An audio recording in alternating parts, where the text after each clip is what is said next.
My name is Chris Otten. I'm with the Electricity Authority leading RTP project, the implementation phase of the RTP project. I'm just going to introduce Transpower, but this will be a Transpower led session discussing just providing some information on the rollout for the RTP software changes over the next few weeks. A quick bit of housekeeping before we get into things. If you could please remember to turn off cameras and microphones unless you're speaking. You can turn them on to ask questions. Feel free to put questions in the chat or raise a hand, and we have a Q&A session at the end of the presentation which will pick up your questions, so put them in the chat may be a good way of keeping those questions in your mind. We will. Okay. Just a quick reminder on microphones and cameras. Thank you. Transpower will be recording this session and we'll be posting it following this session. We'll provide a link to attendees once we have the recording live on the site. So, as I mentioned earlier, this is more a readiness presentation for the system operator. The code amendment has been gazetted a couple of weeks ago, so that is all in line to come into force on the 1st of November. We've recently reviewed the policy statement for system operator to discuss to implement the code amendments through Transpower's operational policies, and that approval decision will be released in the next week or so, again in time for 1 November go live. At present, we're all on track for that pricing go live. And as planned at the moment, the dispatch notification, dispatchable demand enhancements are scheduled for April next year. So really this session is for Transpower to take you through the kind of next steps over the following weeks and what you'll likely see in the schedules as those changes are implemented. Thank you, Hamish. I think it's over to you now. Thanks, Chris. Good morning, everybody. My name is Hamish McKinnon. I'm a technical specialist with Transpower, with the system operator, and have been leading the system operator side implementation of real-time pricing for the last couple of years. We thought it prudent to have this industry session at this point, as Chris mentioned, really just as a refresher and a reminder and a readiness check for everybody, just to make sure that we're all collectively ready for the changes that are going to come, that are going to take place later on this month and on the 1st of November. I'm going to talk through briefly some elements of real-time pricing, some technical elements of real-time pricing, as well as the agenda that we have, or the timeline that we have for implementing the change. This is a very large change, but it is just being run as a sort of routine, I guess, change to the market system on our side. And so a lot of you will probably have already seen the notification that went out yesterday from the WITS manager about the market system outage that's coming on the 18th of October. That will be our main deployment for real-time pricing. All of the technical details or operational details that I'm going to talk through today have all been notified in advance over the course of the consultation period that actually started in 2017 and leading up to the authority's final consultation earlier in this year. There's also some operational detail in the policy statement and in the accompanying information to the policy statement consultation that we also had a couple of months ago. So for further detail, I'd probably direct everybody in the first instance to the authority's website, which holds all of that voluminous material talking about the change in terms of its market design. Just for today, though, I'm just going to skim over, I guess, some of the more standout elements of real-time pricing. And we're calling this a readiness check because we sort of hope that by going through these points, it hopefully allows you as participants and people involved in the industry just to tick through in your mind whether you're ready for these particular elements of real-time pricing as they come to pass. So I'll start with this slide. As we've said, real-time pricing is going to go live on the 1st of November at 0000 hours, that being midnight. And when it does, the trading period prices, which will still be 30-minute trading period prices, will be calculated very soon after the end of each trading period, and they will be calculated by a time-weighted average of the dispatch prices that the system operator publishes when it issues dispatch instructions. So by the nature of the system operator's dispatch operations, dispatch prices are not 5-minute prices. We dispatch on an ad hoc basis. We will dispatch as soon as possible at the beginning of the trading period in order to use the most up-to-date offers and dispatch, but there is no obligation for the system operator to dispatch again within that trading period. However, normally the system operator tends to dispatch on a roughly 5-minute kind of basis. And so you can expect to see publication of dispatch prices at least once during the trading period, and typically more or less every 5 minutes. The nature of dispatch prices is that they are good until cancelled. So if, for instance, a dispatch price is published at the start of the trading period and no further dispatch prices are published throughout that trading period, then that initial dispatch price is the price for the duration of that trading period. And the time-weighted average calculation for the interim trading period price is very simple in that case. But at the other end of the spectrum, we have the ability to dispatch the power system every 30 seconds. It's never been done before in living memory, but every time the system operator issues a new dispatch, whether that be every 5 minutes or more frequently than that, a new dispatch price will be created and published, and the new dispatch price will be factored into the averaging process at the end of the trading period. Because we don't always produce dispatch prices when we are dispatching, for instance, if there is if the market system is down for whatever reason, either planned or unplanned, the PRS schedule effectively acts as the backup pricing schedule in this case. So in the condition where there are no dispatch prices available at the start of the trading period, for however long that may be, the PRS schedule, the most recent published PRS schedule, will set the price or set prices for that trading period as if it were the dispatch price. And then whether or not a dispatch price is then issued, published within the trading period, the PRS schedule's price will be taken into account in the trading period averaging that happens for the calculation of the interim price at the end of the trading period.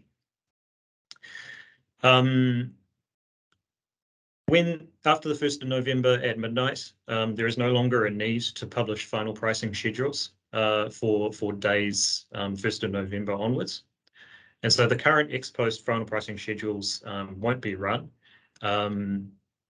for those days, but they will be run for the 31st of October and any outstanding trading days that are impacted by a UTS or a pricing error claim according to the market rules prior to the 1st of November change. And I'll speak a little bit more about that later on.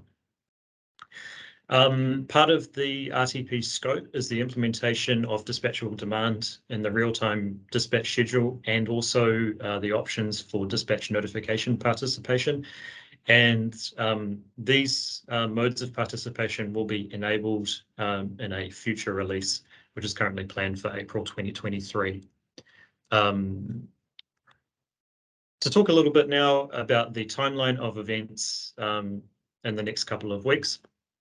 As I mentioned before, on the 18th of October, this is our planned deployment day for the market system and WITS changes at system operator and NZX. At the time that we make those changes and the deployment is completed, RTD case results will become visible on WITS, but at that time they will not be used for settlement. I understand, and Michelle and Bruce, you can correct me if I'm wrong, but At the time of after deployment, immediately after deployment, the data provision from WITS will change slightly in its technical specification, and I believe WITS has issued already some information in that regard. I think if you have any questions about the state or the specification of the data that WITS will be providing post 18th of October, it's probably worth getting in touch directly with WITS support for any technical detail in that regard. The 18th of October is our primary deployment day. We have backup deployment day scheduled for the 25th of October. The 25th of October is the latest that we can possibly deploy and still meet the ability to calculate trading periods that are scheduled after the 1st of November midnight, according to the new market rules. So we don't anticipate using that backup deployment day. We anticipate that everything will go smoothly on the 18th of October. But barring that, we have other opportunities to deploy in the next 7 days. The 18th of October deployment date allows SO and NZX to bed in these system changes and to make a whole lot of checks about to make sure that the system is solving in the way that we expect for the trading periods after 1st of November midnight. And it also enables the system to be able to operate according to both sets of market rules. So the pre-1st November midnight and post-1st November midnight market rules. We'll need to settle them. We'll need to calculate prices and dispatch quantities under both sets of market rules over that transition period, and so the market system will be able to do that.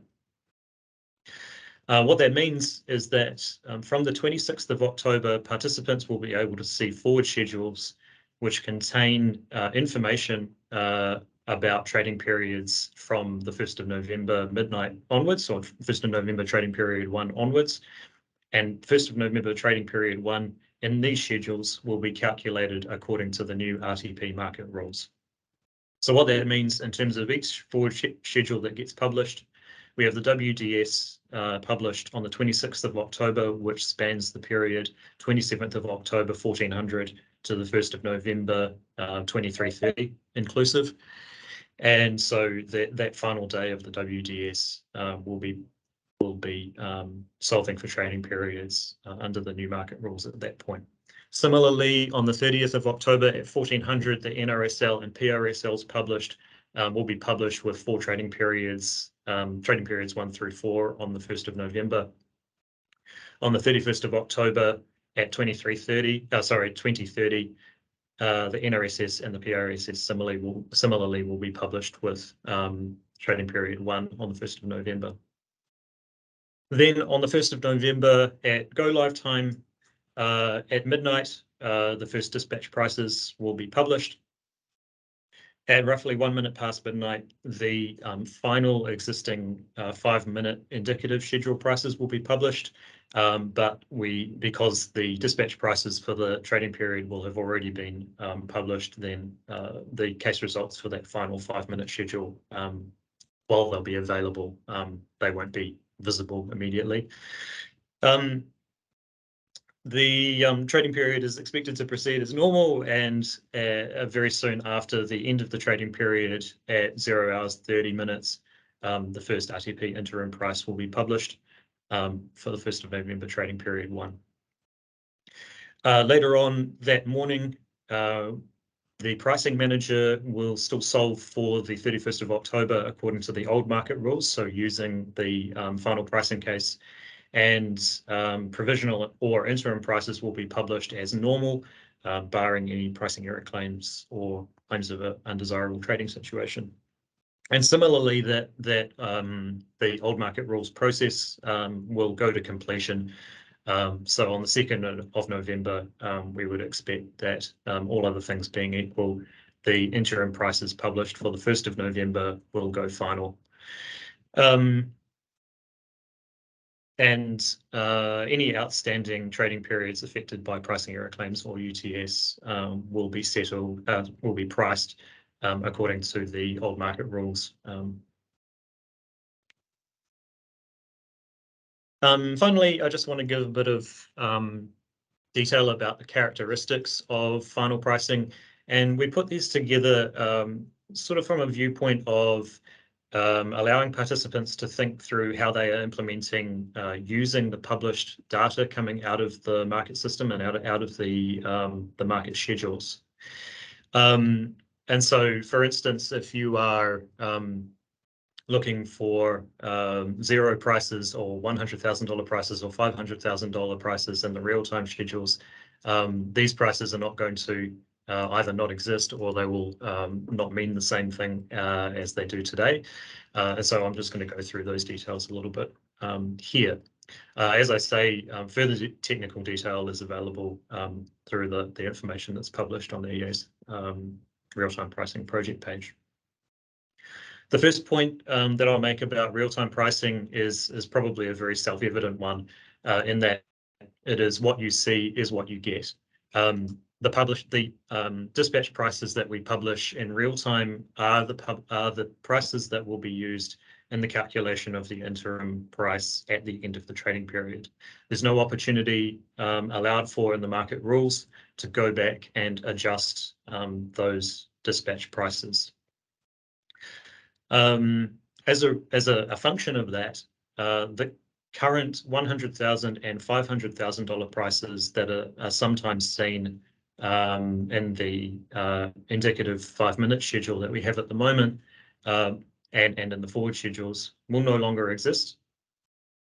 Those the infeasibilities that those indicate will be automatically resolved within the dispatch schedule and the forward schedules themselves.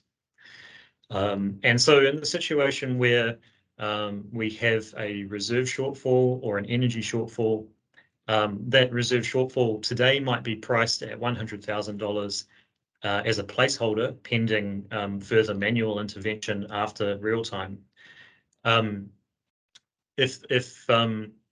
If we encounter a reserve shortfall or energy shortfall in real time, that will be automatically dealt with. And in the case where that reserve shortfall or energy shortfall is a real shortfall in dispatch, then those shortfalls can expect to be priced according to the scarcity price tranches for energy and reserve that are defined in 1358 AA of the RTP Code Amendment, which is also available on the authority's website. One point to note about the automatic resolution implementation that we've built for real-time pricing is that whereas now a energy shortfall that is island-wide is required to attract scarcity prices, under RTP, energy scarcity price tranches are actually implemented nodally. And so it could be in some situations that if there is a shortfall, not at the island level, but even at a single GXP or at the regional level, then scarcity pricing could occur at those GXPs when that shortfall is a legitimate shortfall. Related to the shortfall handling, we have special logic associated with the handling of shortfalls that are detected as a result of outages.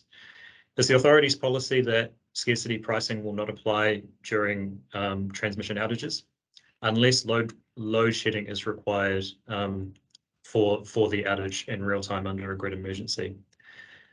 Given that we do not plan transmission outages with the intention of going into a shortfall situation, it's unreasonable to expect that in our forecast schedules, we would be scheduling shortfalls and scarcity prices for transmission outages.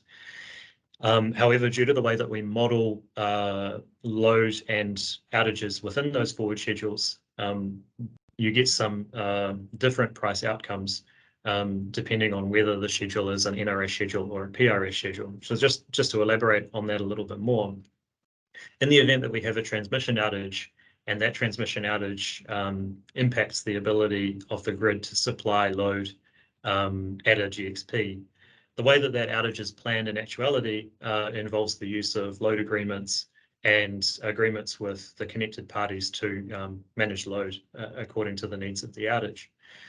That information is not necessarily fed back into the load forecast. And so this is a procedure that is visible today, and occasionally from time to time, you'll see in the forward schedules, in the NRS schedule in particular, and in the PRS, prices of $500,000 for GXPs that are impacted by transmission outages. Under RTP, those $500,000 prices will not exist, and any schedules that solve with energy shortfalls will attract scarcity prices according to the scarcity price tranches in the code. Because the PRS schedule is used as a backup pricing schedule, and we do not anticipate, as a result of that outage planning that has happened, any shortfall in actuality in real time, the PRS schedules are going to be adjusted, or the PRS schedule's load forecast will have an adjustment made for the impact of those transmission outages to remove the shortfall, remove any shortfall that results as a result of the mismatch between the load forecast and the ability of the grid to supply electricity at the GXP, the modelled ability of the grid to supply electricity at the GXP. What that means in terms of forecast prices is that participants looking at the NRS and the WDS schedules could see scarcity prices that result from scheduled energy shortfalls in the $10,000 to $20,000 range, whereas the PRS schedules may not have those same shortfalls indicated and therefore solve with what you might call a normal grid price. So that's just something to be aware of. That's a normal part of real-time pricing operations. The way that we are using that information internally is at the moment we examine the WDS and the NRS for those shortfall quantities and those scarcity prices, and then we will cross-check with the associated PRS schedules to ensure that any shortfall that's modelled within the NRS, if it's the result of an outage, the shortfall is not modelled in the PRS, and thus the PRS prices are adequate and suitable as a backup pricing schedule in the event that dispatch prices are not available. Further to that slightly, in the current market rules, there is an obligation for disconnected GXPs to be assigned a zero price. Because of the way trading period price averaging works, this is no longer suitable in the real-time pricing environment. And so as an alternative, we will not be scheduling administered zero prices at disconnected GXPs, but we will be assigning what are called proxy prices. And this is discussed at length in the authorities' consultations from 2017 and 2019. Those proxy prices are determined as the electrically nearest live node price to the GXP, which is disconnected. So you will see that if there are GXPs that are disconnected, they should have a price that resembles the price on the grid at surrounding GXPs. The reason, as just to reinforce the point, the reason why we've chosen to elaborate on these two pricing outcomes that are visible now but won't be visible in the future is that participants could have automated systems that are checking for $100,000, $500,000 prices or zero prices. And the automated rules that belong to those checks are no longer going to be relevant under real-time pricing. So that's just I guess a friendly reminder to make sure that your systems are aligned with the new market rules. There are also a couple of operational changes. The first being that bona fide offer changes for energy and instantaneous reserve will be able to be submitted electronically through WITS during the current trading period. What that means is for the people in the control room, whereas they're expecting to hear to have bona fide offer changes phoned in for the current trading period, you are now able to submit those bona fide offer changes electronically. And so the bona fide constraints that are applied currently in the current trading period when there is a plant tripping or something like that shouldn't really be used. There will still be the option to have those bona fide constraints applied if you are unable to access WITS and the electronic trading mechanisms. But what we would expect is that for bona fide offer changes in the current trading period, that these are submitted electronically. The final point is that From time to time, we have planned and unplanned outages of the market system, and that requires the use of our tool called Standalone Dispatch. Standalone Dispatch is a cut-down dispatch tool that allows us to control the power system, but doesn't produce prices that are suitable for settlement. And so while we were on SAD, we will not be publishing dispatch prices. When we are on SAD, we will be notifying this to the market by using the WITS news panel on the WITS website. When we come back from SAD and the market system is restored to full functionality, the next dispatch price that is published is the indicator that we are no longer on SAD. We also have a weekly SAD test where we raise SAD and send a test dispatch from SAD and then go back to using the market system. And that weekly SAD test will also be notified to WITS, and that generally lasts for 2 to 5 minutes. That's all the detail, all the technical detail that I've got to summarize today. We're happy to take questions now, as long as they're not too technical. If they're too technical, we'll point you in the direction of the EA's RTP project page, or WITS support if they're related to WITS functionality. Awesome. So are there any questions so far? Awesome, thanks for that, Hamish. We do have one question on the chat from Eamon Sullivan. Will current trading period offers be processed from 18th of October or 1st November? If Eamon is still online, could you just kind of give a bit more detail around your question? Not quite sure what you're asking there. No, Eamon? Is there an explicit notification where and when a GXP is disconnected and a proxy price is being used? Hamish? Yes, so that is part of the publication results that go out from the schedules. I'm not quite sure how that is displayed or incorporated into the WITS presentation, but yes, so that is one of the things. So in the code amendment, schedule 13.3b details all of the information that we'll be publishing from the schedules. Cool, thanks for that. This is Eamon here, just going back to the question. If we were to attempt to submit an offer for the current trading period, would it be processed starting 18th of October or 1st of November?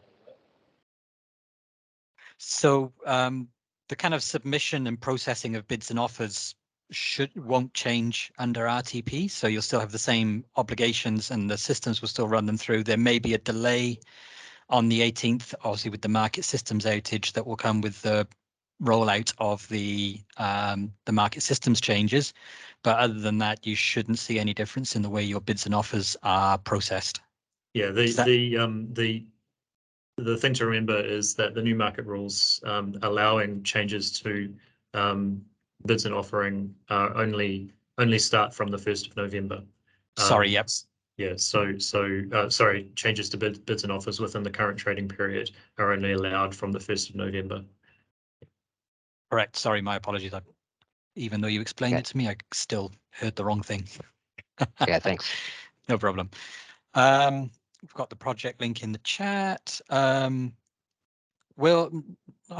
will dispatch prices be back calculated for the period that SAD was used? No, so under the rules under SAD, the latest published PRS price will take the place of the dispatch prices. Hence, Hamish's point about making sure that the PRS price didn't unduly reflect scarcity because of outages or disconnected nodes. So yeah, if there's no dispatch if SAD starts in the middle of a trading period, the last published dispatch price for that period will persist until the end of that trading period. And then once the new trading period starts, if there's still not a dispatch price for that period, then the latest published PRS price will be substituted. Okay, so it will be published but using the PRS price. Absolutely. Correct. Thank you. And Shane, last Friday, 7th of October, with an unplanned DCI provisional prices were published with infeasibilities included. Could you talk us through how the prices would have been calculated and what the prices would have been? Okay, there's probably quite a detailed one.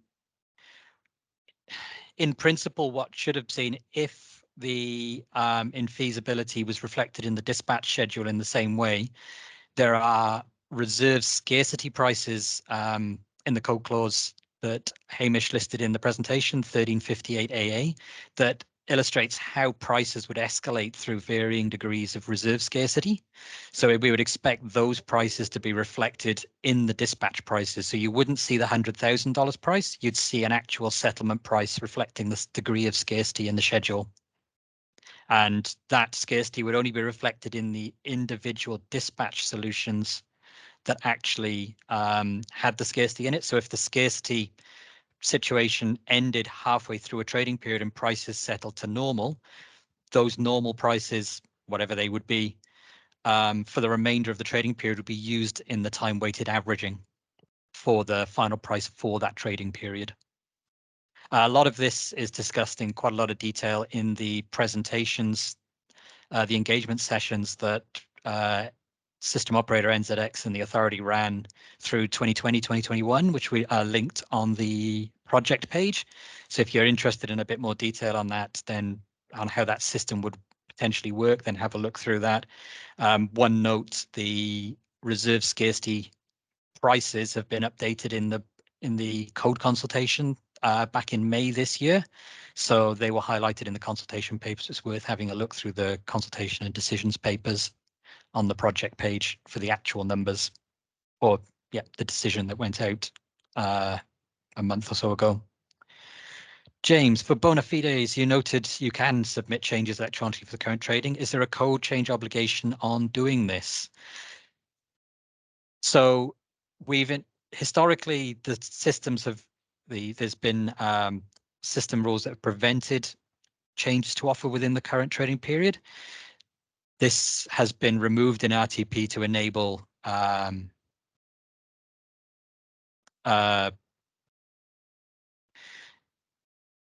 lost my train there. Enables that to happen, basically. Yeah. The rules about changing. Yeah, there's sort of a disparity between what the code says and what the system is able to achieve at the moment. And so what we've done, as Chris says, is to remove the restriction that currently exists in the system that prevents that electronic update of bids and offers within the current trading period. And the reason why that restriction is there is because when we run final pricing the next day, final pricing needs to run according to the initial conditions of the trading period as they were at the time. With RTP, because we've gotten rid of the final pricing case and are settling on the basis of the dispatch schedule, the dispatch schedule always runs with the latest information available to it. And so it's preferable that the latest information available to the dispatch schedule also includes any changes to offers that are submitted under the bona fide rules or under the grid emergency rules. Thank you, Hamish, rescuing me there. Just James's supplementary in response to my answer to Shane's question, not necessarily. So the reserve scarcity tranches as they're published for RTP start at about $3,000. So at the moment we have a reserve for the 7th of October, there's a reserve price of around $6,000 following the virtual reserve provider rules. It is possible that that price could have been lower depending on the degree of scarcity. It's a little situational, which is why I don't really want to talk about specific prices without actually the software being in place and reviewing it. But there is potential for the prices to be lower. There is also potential for the prices to be higher depending on the degree of scarcity. And Nigel, will WDS files be current format or RTP format from 18th of October? So if you're talking about data file formats, I believe they will be updated to the new RTP format on the 18th of October. Correct me if I'm wrong here, if anyone knows better than that. So I think the actual RTP solutions won't appear in those schedules until they start solving for trading periods after 1 November. Thank you. That's good. Cool. Stu, if participants can change offers within a trading period, will bid and offer information be published for each dispatch price? So the same rules apply now for changing offers within gate closure will apply under RTP. So you will only be able to change offers inside gate closure for a bona fide physical reason. The bid and offer information will not be published in real time. That'll be published the following day, as per current rules of market disclosure. What you will see is an updated RTD based on the new offers rather than at present a constraint applied by the system operator. James, have a hand up. James Robertson. Yeah, thank you. Thanks for answering my questions. Sorry to keep harkening back to it, but it is probably one of the things front of mind with the RTP changes. With the October 7th event, is there any opportunity to run that particular set of scenarios through the UAT width so that there can actually be seen what the outcomes of that would be? Because I think the biggest thing that I've noticed in these things is the fear of what will happen in the shortfall situation with RTP prices. And if you could actually have a situation that you've got in recent past with evidence, it would be good to have kind of a side-by-side comparison if possible. Yeah, we've had a look. We did discuss this in the project team a number of times, and whilst we can take a kind of snapshot look at points, because the kind of scarcity mechanism relies on a snapshot of effectively what the market system expects the load to be for the next short while in an RTD timeframe.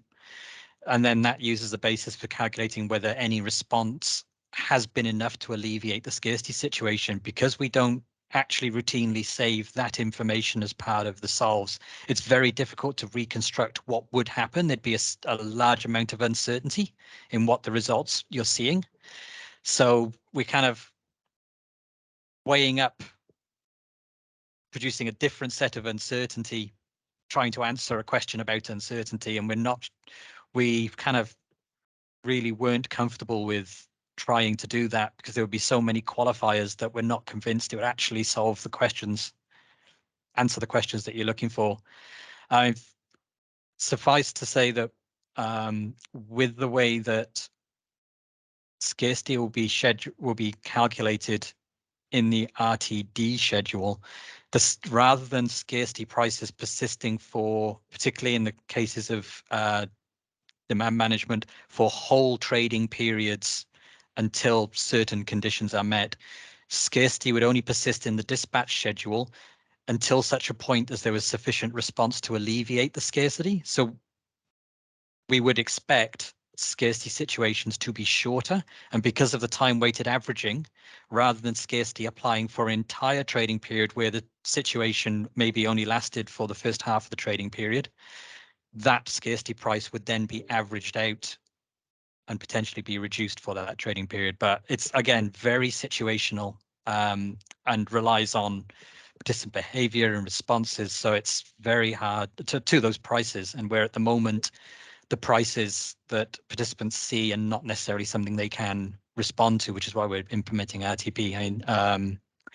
Going back to, for example, the 9th of August, in the lead up to the actual demand management, we saw very high prices representing reserve scarcity. And then once demand management happened, the actual published prices dropped down to feasible levels. But once you move to final pricing, the reserve scarcity, the VRP kicked in and reduced those 100,000 infeasible prices during the reserve scarcity, but then the scarcity pricing mechanism kicked in and elevated those post-demand management prices to around about $10,000.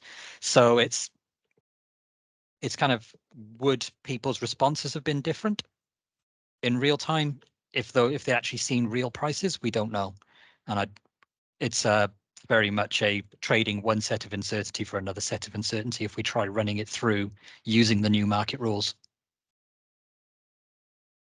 Sorry, that probably not a particularly helpful answer, but it's really, yeah. All good, thank you. Cheers, James. Okay. If there are no more questions. Tim?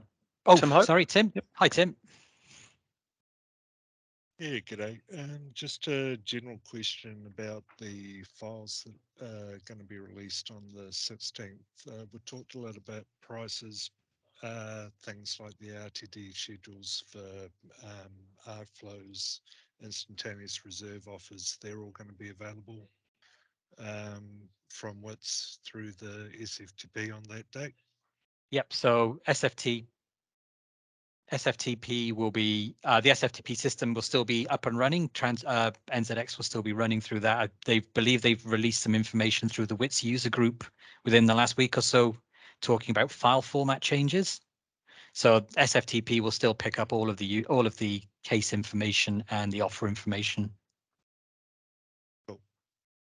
Got the obviously in real time. We've also got the addition of the WITS API for picking up published prices as they become available. Hello. Oh, Hi. that didn't work.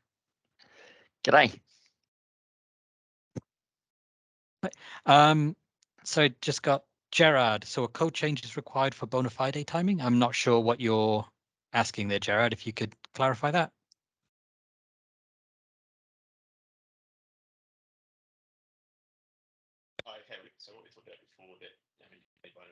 Sorry, could you come a little closer to the microphone, please? It's very hard to hear you.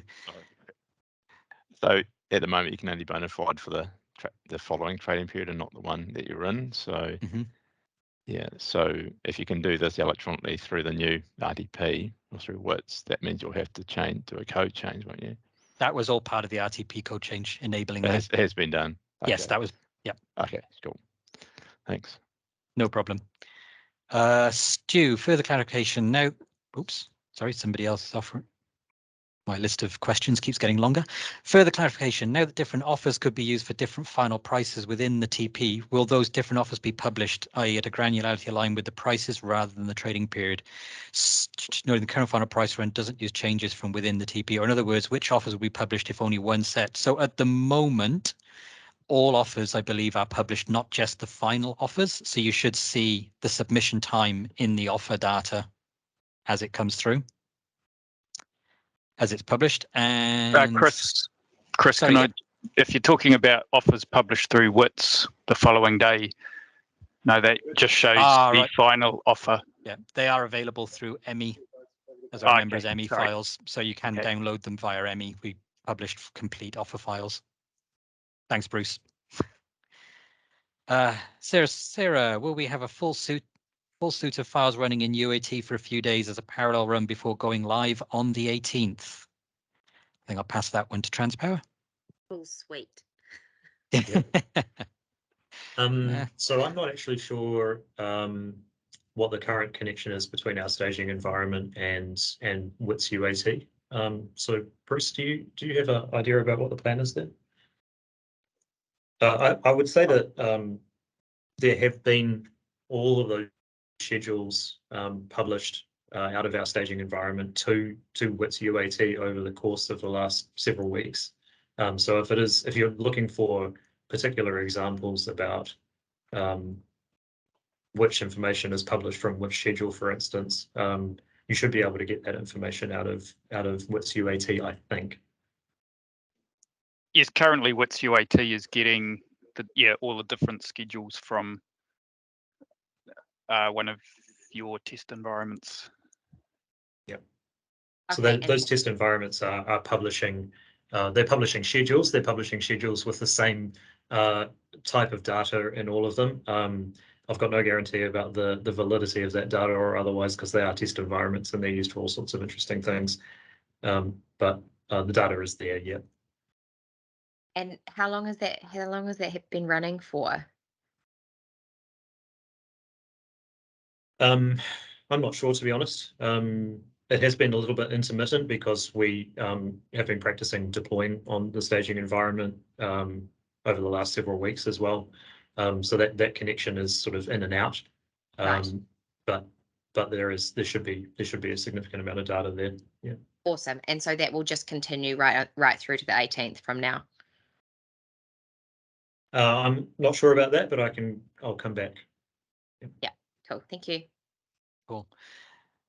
Thanks, Hamish. Eamon, as dispatch instructions are issued just prior to the beginning of a trading period, I assume the RTD prices relating to those dispatch sold will still apply through the proceeding trading period, i.e. dispatch issued at 9:59 and 30 seconds will apply to the RTD prices for the 10 o'clock trading period. That is correct, yes. So the dispatch instructions are sold for a trading period. So at that boundary, it'll be issued just before and will apply from that trading period onwards. Cool, thanks. No problem. Any further questions? Have I missed anyone? Nothing in the chat.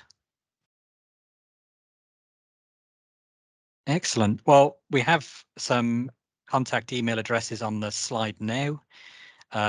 We also encourage you to, if there are details of the implementation that you're unsure of, have a look through the engagement sessions. They're split out into different topic areas. You can look at scarcity pricing implementation. You can look at outage handling and grid, how the grid affects pricing, and the WITS API improvements individually. If you have any further questions, feel free to email through the at the email addresses. Excellent. Oh, I was a little concerned this would be brief, but obviously a lot more questions. It's great. Yeah, it's great to see everybody on here and taking an interest in what's happening. And thanks everybody for the questions. And look forward to hearing from you. And well, yep. Thank you very much.